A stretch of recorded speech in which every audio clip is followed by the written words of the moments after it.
জয় গুরু।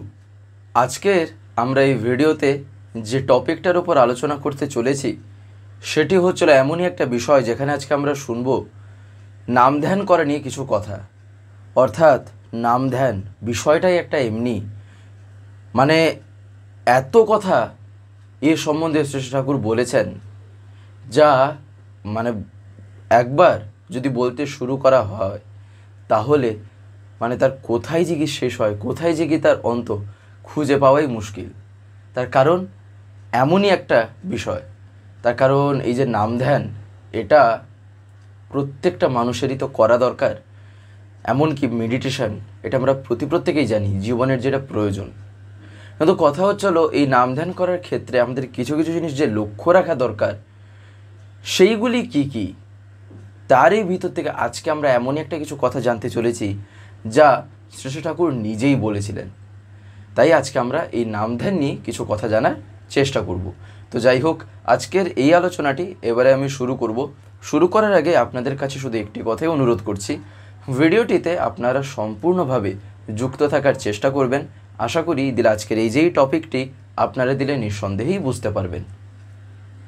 আমরা নাম ধ্যান নিয়ে যখন কথা শুনে থাকি, দেখবেন নাম ধ্যানের কথা যখনই আসে তখনই শ্রী ঠাকুরের যে বিভিন্ন কথা বলা আছে এই বিষয় সম্বন্ধে, সেগুলির মধ্যে এমনই কিছু কিছু কথা প্রথমে মনে পড়ে যেগুলি আমাদের জানা দরকার।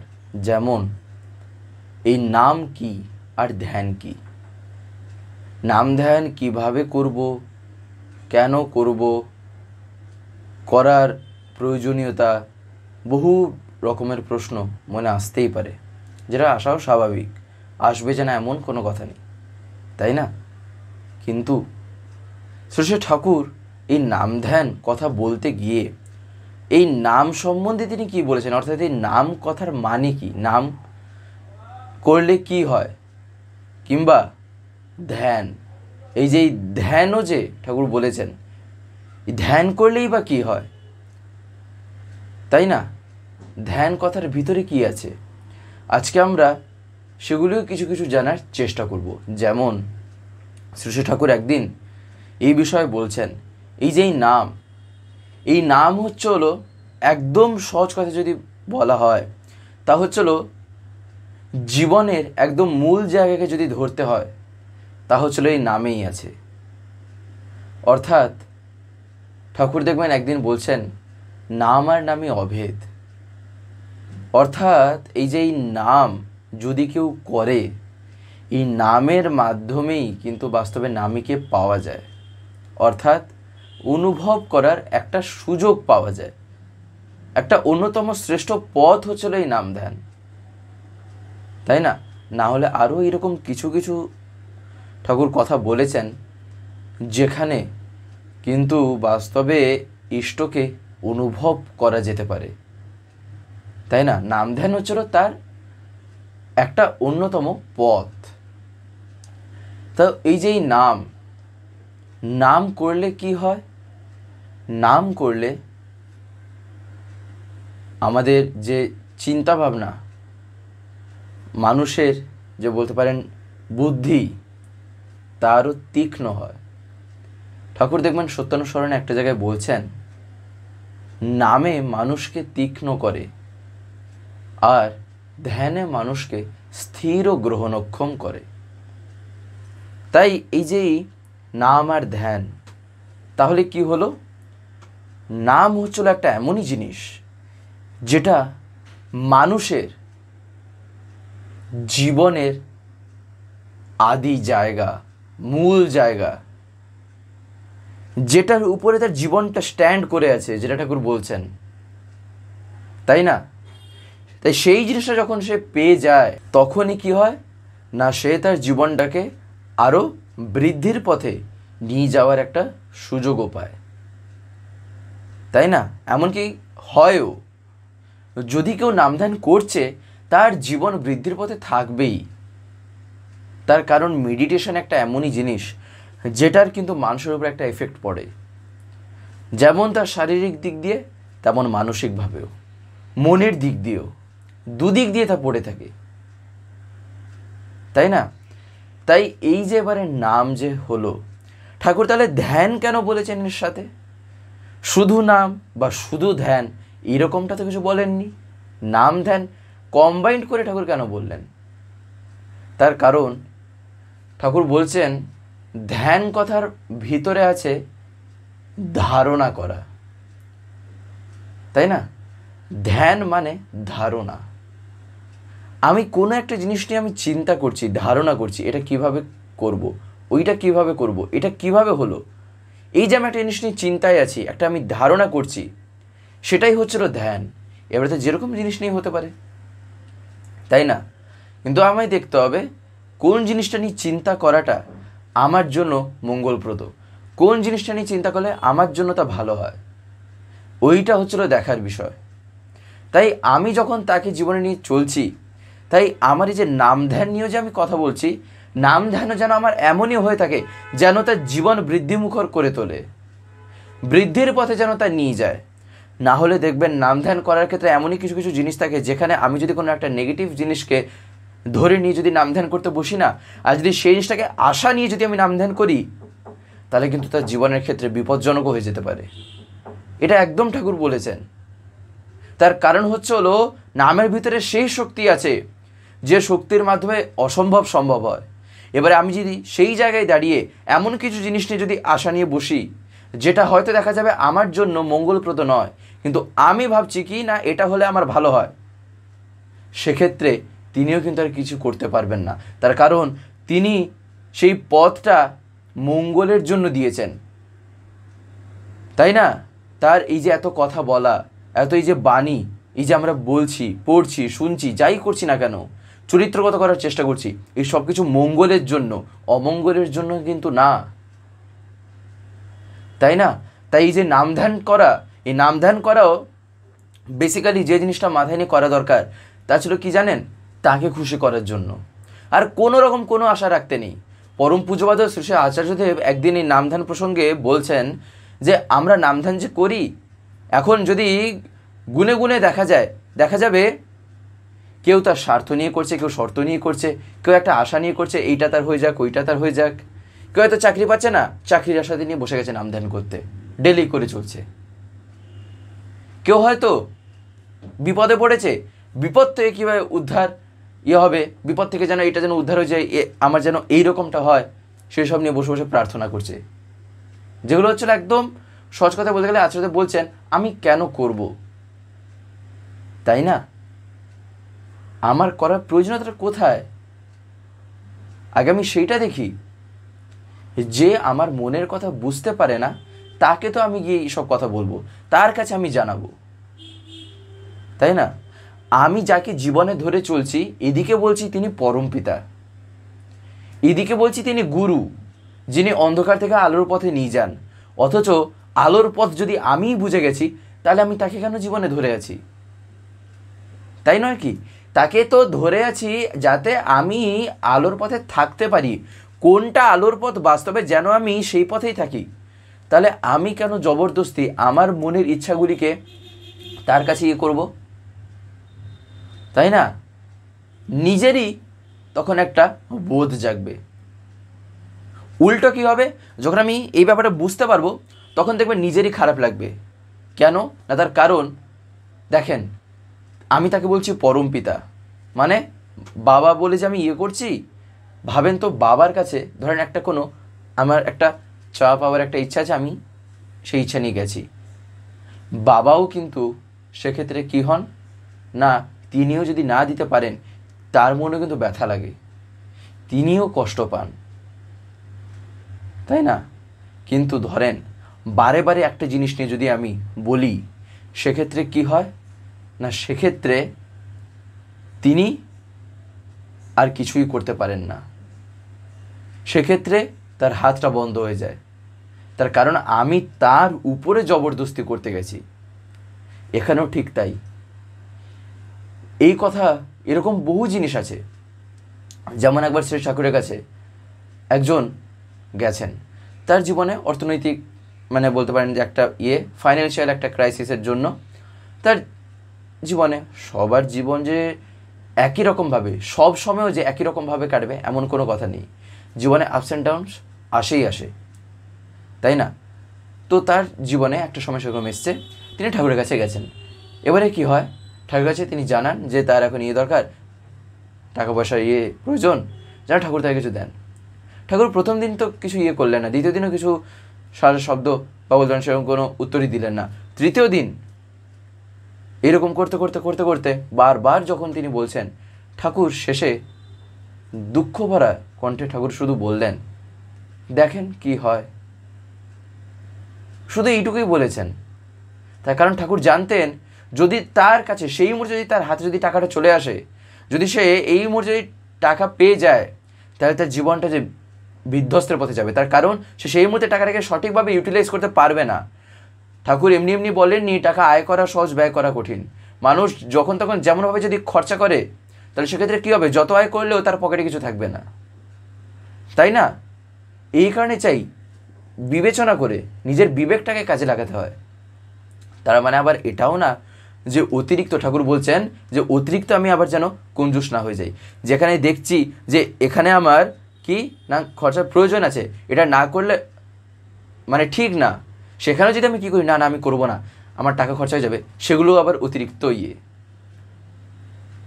তাই নয় কি? তাই সব কিছুকে ব্যালেন্স রেখে চলতে হয়।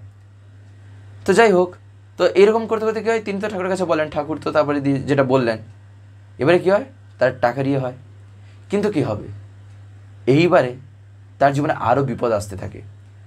তার যা যা ছিল, তার বাড়ি গাড়ি সম্পত্তি যা তার জীবনে ছিল, সে সব কিছু হারাতে থাকেন তিনি।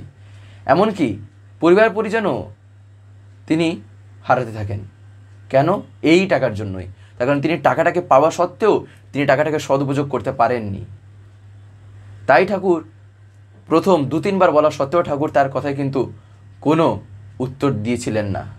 কিন্তু বারবার যখন তিনি বললেন, ঠাকুরও আর তখন কিছুই করতে পারলেন না। তার কারণ কি? তার কারণ আমি তার মনের উপরে আমার মনের ইচ্ছাটাকে চাপিয়ে দিয়েছি অতিরিক্ত জোর জবরদস্তি করে। আমরা এই যে আলোচনাগুলো শুনছি বা দেখছি, একটা জিনিস লক্ষ্য রাখা দরকার, আমরা কি প্রত্যেক দিন এই ভিডিওগুলো পাই এই স্বস্তিতীর্থ থেকে বা চ্যানেল থেকে? দেখবেন আপনারা হয়তো অনেকে এমন আছেন যারা ইউটিউব খোলার পরে এরকম স্ক্রল করেন, দিলে আপনারা দেখতে পান।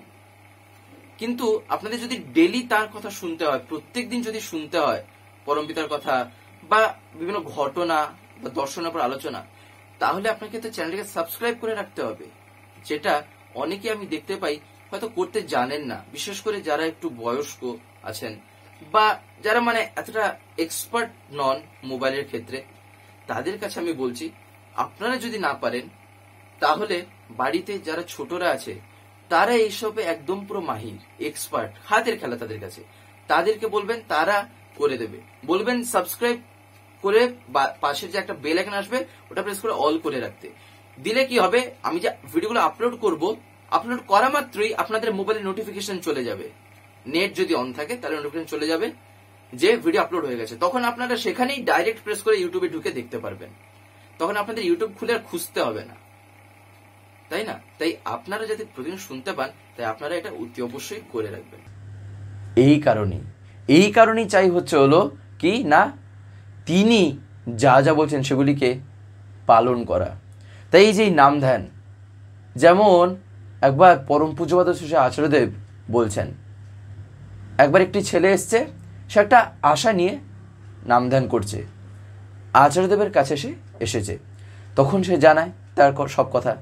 তখন আচার্যদেব বলছেন, তুমি যে জিনিসটা শুনে তুমি নাম ধ্যান করছো, তুমিও একটা সেরকম যে একটা আশা নিয়ে করছো, যার ফলে কি হয়েছে, তুমি নাম ধ্যান করা সত্ত্বেও তুমি কিছু উন্নতি দেখতে পাওনি, এমন কিছু হয়ওনি। হলে না দেখবে উন্নতি হলে না উন্নতিকে দেখবে, হয়ওনি তোমার উন্নতি। তার কারণ তুমি তাকে ভালোবেসে করোনি, তুমি তোমার স্বার্থটাকে ভালোবেসে তুমি তার বলা পথকে অবলম্বন করেছো। তাই তোমার ভালোবাসার মানুষ তিনি এখনো হয়ে ওঠেননি, তিনি এখনো তোমার ভালোবাসার জায়গায় তিনি স্থান পাননি। তোমার ভালোবাসার জায়গায় স্থান পেয়েছে তোমার স্বার্থ, তোমার মনের চাহিদা স্থান পেয়েছে। তুমি তো তাকে তো তোমার হৃদয় রাজ্যের রাজা তো করাতে পারোনি, তাই না?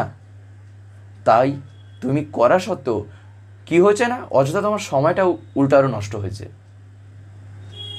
তাই নয় কি? এই কারণেই চাই নাম ধ্যান তাকে খুশি করার জন্য করা। এতক্ষণ ধরে যেটা আমরা শুনছি, কেন শ্রী শ্রী ঠাকুর একদিন বলছেন যে নাম ধ্যান করা চাই এমনভাবেই যেন সেই করা দেখে আমার প্রেষ্ঠ যেন খুশি হন। তাই নাম ধ্যান করার সময় চিন্তা করতে হয় তাকে নিয়েই, কেবলমাত্র তাকে নিয়ে চিন্তা করা লাগে, তাই না? এই যে বলতে পারেন নাম ধ্যান, শ্রী শ্রী ঠাকুর একদিন এই নাম ধ্যান প্রসঙ্গে বিভিন্ন কথা বলছেন। যেমন কি হয়, যখন প্রথম একদম যখন কিশোরী মোহন, তিনি কে ছিলেন? আগে তিনি তো শুধু কিশোরী মোহন নামেই তো ছিলেন, কিন্তু পরবর্তীকালে তিনি কে হন? শ্রী শ্রী ঠাকুরের একজন অন্যতম, যাকে বলে মানে ভক্তদের মধ্যে ভক্তের মতন যে ভক্ত চরিত্র, সেই রকম যে জিনিস, তাই না? তাই একদিন কি হয়, শ্রী ঠাকুর বলছেন যে কিশোরীর সঙ্গে কীর্তন করতাম, অর্থাৎ ঠাকুর নিজে বলছেন যে একটা সময় ছিল কিশোরীর সঙ্গে কীর্তন করতাম, এমনকি সেই সময় আশ্রমে যে বহু লোক তাও কিন্তু না, তখন খুবই অল্প। পরে পরে বলতে পারেন সে তো ধীরে ধীরে লোক আসলো। তখন শ্রী ঠাকুর বলছেন যে তখন আশ্রমে এমনকি বেশ জঙ্গল ছিল আর কি, মাঝখানে পরিষ্কার করে মাচা করা ছিল, সেইখানে জপ ধ্যানাদি করা হতো। জপ ধ্যানাদি বলতে একদম শর্টকাটে বলতে গেলে এই নাম ধ্যান, সেইখানটায় নাম ধ্যান করা হতো। অনেক গাছতলা আবার পরিষ্কার করা থাকতো। সেখানে কি করা হতো না, সেখানে লোকে কুশাসন পেতে নাম ধ্যান করতো, সেখানে কুশাসনের উপরে বসে নাম ধ্যান করা হতো। এমনকি বাঘের ভয় ছিল পর্যন্ত সেখানে রাত্রে, জঙ্গল তো, এ তো বহু আগের কথা, তাই না? তখন এত কোথায় আর ডেভেলপ হয়েছে এসব জায়গা, সে না পরবর্তীকালে আস্তে আস্তে ডেভেলপ হয়েছে। কিন্তু ঠাকুর যখন সশরীরে ছিলেন সেই সময়কার যে কথা, তখন যতটা যা হয়েছিল সেই অনুযায়ী তখন কি না সেই জায়গায় বাঘেরও দেখা দিত, এমনকি বাঘের ডাক প্রায় শোনা যেত, ঠাকুর বলছেন। তারপরে ঠাকুর দিয়ে বলছেন কি না, মফিজ পাগলা ছিল, সে বাঘের মতো শব্দ করত। তাকে তখন আমি ডেকে বলতাম, ঘরে এসো, ওখানে কি করো? সে বলতো, সাড়া নিচ্ছি, সাড়া নিতে হয়। ঠাকুর দিয়ে বলছেন মানে যে যেভাবে ডাকে আর কি, সে সেইভাবে ডাকতো, মানে সেইভাবে যে ডাকতে হয় সে তার মতন করে ডাকতো। সেদি বলতো যে মানে এই জিনিসটা এমনই জিনিস যার কাছে যেরকম, যে ঠাকুর বলছেন যে তুমি ঘরে থাকো, তুমি বেরিও না, আমি ঠিক আছি। ঠাকুর বলছেন যে সে তখন এরকম বলতো, তখন কষ্ট অসুবিধা অনেক ছিল, কষ্ট অসুবিধা তখন অনেক রকমের ছিল, কিন্তু এত কষ্ট থাকা সত্ত্বেও, এত মানে এইরকম এক জঙ্গলে থাকা সত্ত্বেও কি না কষ্টের বোধ কিন্তু কারো ছিল না। তার কারণ দিন রাত আলাপ আলোচনা, কীর্তন, নাম ধ্যান এইসব নিয়েই লোকে মত্ত হয়ে থাকতো। ঠাকুর বলছেন যে সে এক যুগ গেছে, এরপর অনেক দিন পর্যন্ত একটা ধরন ছিল, প্রত্যেকের ঝোঁক ছিল অপরকে সেবা দেওয়ার, এমনকি কারো সেবা নিজে নেবে না এইরকম পর্যন্ত ছিল, কিন্তু অন্যকে সেবা দেবে। সেবা দেওয়ার যে একটা বুদ্ধি, যেটা আমরা যদি ঠাকুরের যে বিভিন্ন যে বই আছে যদি দেখতে পাই, দেখবেন ঠাকুর এই যে সেবা নিয়ে কত কথা বলেছেন। কারো যদি একখানা কাপড় যদি ময়লা হতো না, ঠাকুর বলছেন কারো একখানা কাপড় একটু ময়লা হতেই কে যে তার অজ্ঞাতে কোন ফাঁকে কেচে দিয়ে চলে যেত, অর্থাৎ কেচে দিত, তার ঠিক ছিল না। সে জানতেই পারবে না যে কে তখন তার কাপড় কেচে দিয়েও যে চলে গেছে। মানে সেবা এরকমভাবে করতো যে মানে দেখিয়ে সেবা করব, যেন আমার একটা নাম হয়, আমার যেন প্রশংসা করে লোকে, আমি সেবা করছি, আমি করছি। তাও না, ঠাকুর বলছেন এইরকমভাবে তখন কি না, যারা যারা থাকতো অর্থাৎ আশ্রমে যারা ছিল এইরকমভাবে সেবা করতো, পরস্পর একটা সেবা দেওয়ার আকুতি ছিল। কারো অসুখ বিসুখ হলে রোগীর বিশ্রামের যাতে ব্যাঘাত না হয় সেই উদ্দেশ্যে কি না এইরকমভাবে যারা দর্শকও যারা আসতেন সেই উদ্দেশ্যে দর্শকের ভিড় ঠেকানোর জন্য নোটিশ দেওয়া লাগতো। তাহলে দেখেন কি জিনিস এই নাম ধ্যান, যে কীভাবে তখনও কি নাম ধ্যান করা হতো না, এত কষ্টে তো তখন তারা তো থাকতেন। ঠাকুর যে বলছেন যে তারা যে সেই রকমভাবে যে থাকতো, শুধু কি তারা, ঠাকুর নিজেও তো সেই পরিস্থিতিতে ছিলেন, সেই অবস্থায় ঠাকুরও তো তার জীবনটাকে কাটিয়েছেন। এই কারণে পরম পূজ্যপাদ শ্রী আচার্যদেব বলেন না যে পরমপিতা নিজে করে দেখিয়েছেন জীবন কেমন হয়, জীবন কিভাবে মানে গড়ে তুলতে হয়। কষ্টের ভিতরে থাকা সত্ত্বেও কষ্টকে নিজের ভিতরে বোধ হতে দিতে নেই। এইরকম আনন্দ কোথায় শিখতে পাওয়া যাবে যদি না আমি দীক্ষা নিয়ে যদি তাকে যদি জীবনে চরিত্র যদি না করি। তাই তো ঠাকুর বলছেন বারবার চরিত্রগত ব্যাপারটা, তাই না? তাই আনন্দ হয়তো আমি সব জায়গায় খুঁজে পাবো, যেটার প্রয়োজনও হয়তো কিছু জায়গায় খুঁজে পাবো, কিন্তু টেম্পোরারি। কিন্তু আমার তো চাই পার্মানেন্ট, যেটা আমার চিরকাল আনন্দই দেবে কেবলমাত্র আনন্দ, তাই না? এই কারণেই আমাদের চাই হচ্ছিল এগুলি জানা, এগুলি বোঝা আর অপরকেও বোঝানো, তাই না? আমাদের একটা নতুন চ্যানেল খোলা হয়েছে যার নাম হচ্ছিল স্বস্তি পিওর ভেজ। অনেকেই অবগত আছেন বা অনেকে হয়তো জানেন না, যারা যারা নতুন নতুন দেখছেন, তাই জন্য আমি বলছি। সেখানে সম্পূর্ণ নিরামিষ খাদ্যাদি আপলোড করা হয়। এই ইউটিউবে চ্যানেল আছে, দেখবেন স্বস্তি পিওর ভেজ। এমনকি ডেসক্রিপশনে আমি তার লিঙ্কও দিয়ে রেখেছি সেই চ্যানেলে, আপনারা অতি অবশ্যই গিয়ে চ্যানেলটিকে একবার দেখবেন। আশা করি আপনাদের দারুণ লাগবে, তার কারণ সম্পূর্ণ ঘরোয়াভাবে রান্নাগুলো পোস্ট করা আছে, তাও আবার নিরামিষের উপর, এমনকি পেঁয়াজ রসুন ছাড়া, অর্থাৎ no onion no garlic, pure veg. আপনাদের ভালো লাগবে, তাই আপনারা অতি অবশ্যই গিয়ে দেখবেন। এবং যদি ভালো লাগে তাহলে চ্যানেলটিকে অতি অবশ্যই সাবস্ক্রাইব করে পাশে বেল আইকন প্রেস করে অল করে রাখবেন। তো যাই হোক, আজকের এই ভিডিওটা এবারে আমি এখানেই শেষ করব। শেষ করার আগে আপনাদের কাছে একটি কথাই বলবো, যদি আজকের এই ভিডিওটি আপনাদের ভালো লেগে থাকে তাহলে একটি লাইক করে দেবেন, সবার ভিতরে শেয়ার করে দেবেন, কেমন লাগলেও নিচে একটি কমেন্টে লিখে জানাবেন। আর যদি চ্যানেলটিকে এখনো সাবস্ক্রাইব করে না থাকেন তাহলে অতি অবশ্যই চ্যানেলটিকে সাবস্ক্রাইব করে পাশে বেল আইকন প্রেস করে অল করে রাখতে একেবারেই ভুলবেন না, আরও এরকম বিভিন্ন নতুন এবং ইন্টারেস্টিং ভিডিও সবার আগে পাওয়ার জন্য। জয় গুরু, বন্দে পুরুষোত্তম।